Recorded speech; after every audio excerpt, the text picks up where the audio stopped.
Kakek ini tak menyangka, kuku jari tengahnya terkupas. Di dalamnya seperti ada sesuatu. Kukunya kembali normal. Ia bingung, apa yang jadi sebenarnya?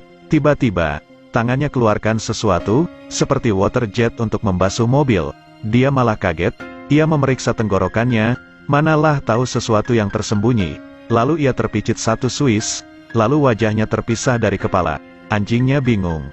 Mungkin ia pikir tuannya ini robot. Lalu kakek melihat wajahnya di cermin. Ia kaget, baru ia perasan, wajahnya seperti Fata Amin. Walaupun dia cuma perasan saja, ketika kakek itu hendak pergi kerja, ia ternampak seekor burung yang sekerat nyawanya. Ia merasa kasihan, lalu, ia mengangkatnya. Tiba-tiba keluar di matanya sesuatu seperti Mission Impossible.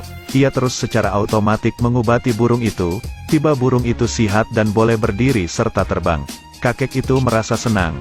Tetapi ia teringat sesuatu. Burung ini dapat dia rawat dan mampu berdiri. Tetapi burungnya sendiri, sekarang tak mampu berdiri lagi walau dipaksa. Ia lalu pergi dari sana. Ia pergi ke rumah sakit, dan ia melihat seorang gadis yang terlantar sakit. Ia coba merawati menggunakan kuasa luar biasanya. Lalu ia memegang wajah gadis itu. Secara otomatis, Mission Impossible keluar lagi. Gadis itu diobati, ia membuka matanya perlahan karena sudah sedar. Kakek kaget bercampur senang. Di hari yang lain, kelihatan seorang pria bertahi lalat 3 di muka menggunakan jari telunjuk untuk menembak burung. Ternyata burung itu berkecai. Pria ini bernama Xiaomen. Xiaomen bermakna Xiaomi versi pria. Xiaomen berkemampuan mengawal mobil dari jauh. Xiaomen umpama remote control. Xiaomen memunculkan diri di layar TV besar, lalu menunjuk jari kepada seorang penonton. Kepala penonton itu tertembak lalu mati. Lalu menembak ramai orang di sana. Gadis comel ini mungkin ia tidak tembak. Aduh, dia tembak juga. Celaka kau Xiaomen. Saya rasa mau memaki Xiaomen. Pokemon punya Xiaomen. Kau memang fakrul lah Xiaomen. Maaf, saya sudah mencarut. Kakek perasan wajah Fata Amin ingin musnahkan Xiaomen yang Pokemon itu. Xiaomen hanya bersikap tenang. Kakek itu membuat bunyi bang. Xiaomen langsung jatuh. Tapi Xiaomen masih hidup lalu berteriak. Keluar sesuatu dari belakang tubuhnya. Kakek itu langsung terbang larikan diri, lalu dikejar oleh Xiaomen. Kakek langsung mendarat di dalam gedung yang buruk. Ia melihat ada seorang gadis mati, lalu ia mencoba lagi merawatinya. Gadis itu tersedar, tiba-tiba wajah kakek itu ditendang. Lalu ia terpelanting, kakek kesakitan, gadis merasa risau keadaan kakek itu.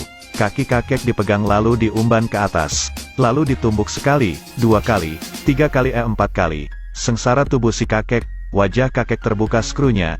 Lalu kakek itu melihat gadis itu ditarik Xiaomen yang langsing. Gadis itu dicekik Xiaomen. Gadis merayu kepadanya jangan membunuhnya. Xiaomen melihat gadis itu, tapi tak punya perasaan. Mungkin Xiaomen ni LGBT. Lalu membuang gadis itu ke bawah. Kakek berteriak.